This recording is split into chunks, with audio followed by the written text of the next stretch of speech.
Welcome to Rewatch-and-Rank. On this channel, we rewatch older TV shows, provide a summary and opinion on the episode before ranking each episode against each other. Today's episode is Criminal Minds Season 2, Episode 8, Empty Planet. Episode in a nutshell is a brief reminder of what happened in the episode.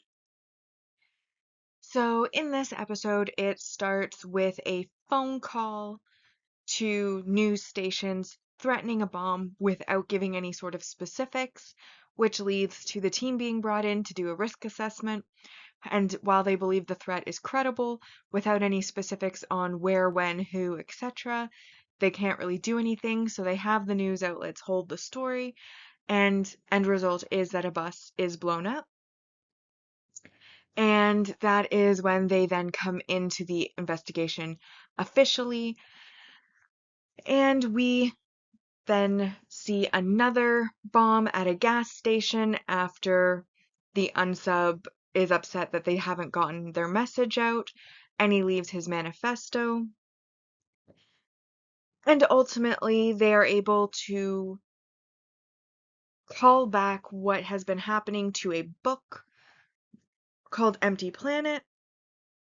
In the book Empty Planet, technology takes over the world, and humanity is lost, and the main character fights against technology and the scientists who created said technology before ultimately killing the mother who gave him up for adoption.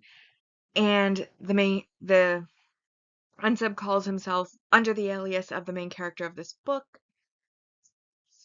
And they realize that on the bus that was blown up, there was a scientist who was trying to create artificial life, and therefore they bring him in, interview him, but he's arrogant, doesn't want protection, and ends up dying to a car bomb.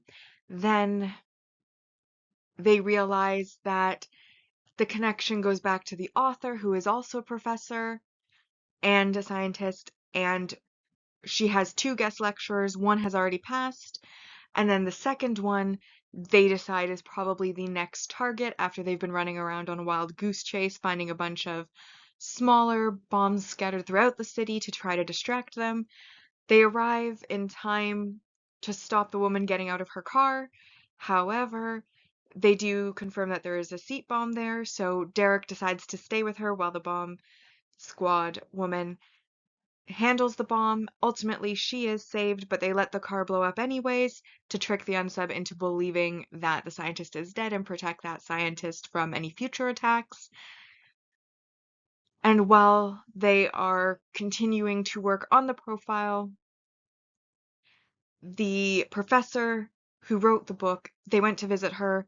She realizes that it may have a connection to a past student, or rather, while Gideon and Spencer are there, they aren't able to get her to think of a student, but after they leave, once the pressure is off, she remembers a student, calls her assistant to have them pull the paper. However, that is when Kenneth arrives, and he believes that this professor, because the story was written through the mom's perspective, he believes this professor to be his mother, who gave him up for adoption when he was younger, and basically threatens her, takes her to the school, like to her lecture hall, to basically say, I sat there for a whole year and you didn't even notice me, blah, blah, blah. While he's getting ready to kill her, of course, this is when the FBI comes in. They attempt to snipe him, but she believes that he's just a lost person. She doesn't want him to die, so she pushes him out of the way, ends up shot in the shoulder. He's taken into custody, and that is how this episode ends. So now that we've been reminded about what happened in the episode, it is time to rank the episode. First on our mostly objective ranking list, followed by the personal ranking list. So on our mostly objective ranking list, first 4 points, I did find that this episode was memorable. The scene with the car bomb under the seat is one that I recognized and that stuck with my mind.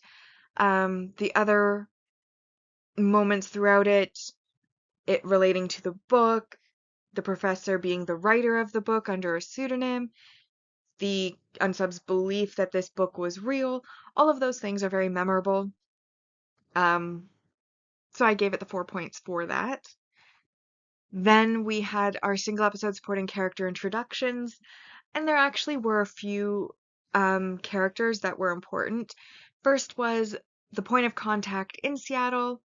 They were at the Seattle field office for the FBI, and they were basically, their point of contact was Special Agent Nick Casey, so he was in this episode during most of the conversations.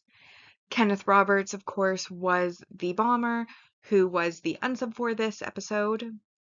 Then we had Dr. Betsy Brazier, who was the scientist who almost was blown up, but they managed to save.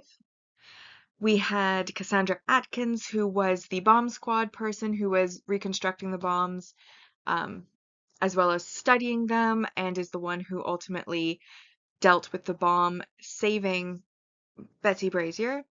Then we had Dr. Emery Cook, who was the arrogant scientist who refused protection, refused to believe anybody could ever have anything against his work, and that it could never be perceived by anybody as unethical or immoral. And, well, his arrogance ended up with him being blown up in a car. So, just desserts there. And then we had Professor Ursula Kent, who was the author of the book and this unsub believed to be his mother who abandoned him. And those are 6 points because there's 6 characters. Which brings us to 10 points. However, there was a negative. And that was Derek Morgan. He is told to, step back so that the bomb squad can come in, do their job. And he refuses to do that. And while I accept that the sentiment of that was very sweet, that he didn't want to leave her alone while she was scared, wanted to give her somebody that would support her so that she's comfortable and whatnot, and build that connection with her, I understand. However, on the logical objective side of things, the car bomb was under the seat. He took up most of the space between the door and the seat. And then you had Cassandra there needing to deal with this bomb under the seat, and she had to do so around him because he was taking up space she could have utilized because he refused to leave and give her the space to do her job properly. And in this episode, they did give it a happy ending. Congrats. But it also could have gone so much worse had Cassandra not been able to maneuver around him. And it also would have made her job so much harder to have to maneuver around him, which could have decrease the chances of a happy outcome. So, while I accept that the sentiment was good, objectively, it was a bad move, and everybody else was right that he should have moved. And I think that he should have moved. So, I took 2 points, which ultimately leaves this then as an 8 out of 10 episode. And that brings our mostly objective ranking to in first, North Momon, The Fisher King 2, Aftermath. This episode, Empty Planet, is in fourth. Then we have The Perfect Storm, The Boogeyman, P911, and then Psychodrama in 8th place so far. My personal ranking for this episode, like I said, I accept the sentiments of him. It was a very nice moment. I did like that personally, though again, objectively, bad move on, I think. I liked the concept of it all revolving around a book.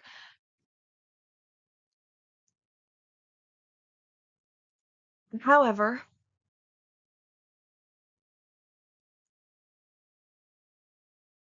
bombings aren't really my preferred episodes. Like, all the episodes that kind of revolve around bombers aren't necessarily my favorite episodes personally. Like, it's not a method of killing that I find intriguing or interesting. So there was but this one was more interesting than others because of the connection to this fictional book and the delusion that he felt like he was following out the book. I do also appreciate the fact that when he missed his target the first time on the bus, he took pains to avoid innocent casualties going forward. So that obviously shows at least he wasn't so far gone as to be remorseless. But also, I think attacking in a public place to start with when you had a specific target was a bad move. I did enjoy some of the conversations that were had between the characters. Jason, you know, called Derek a man that he greatly respects and admires, and then when Derek asks him, "Did you actually say that?"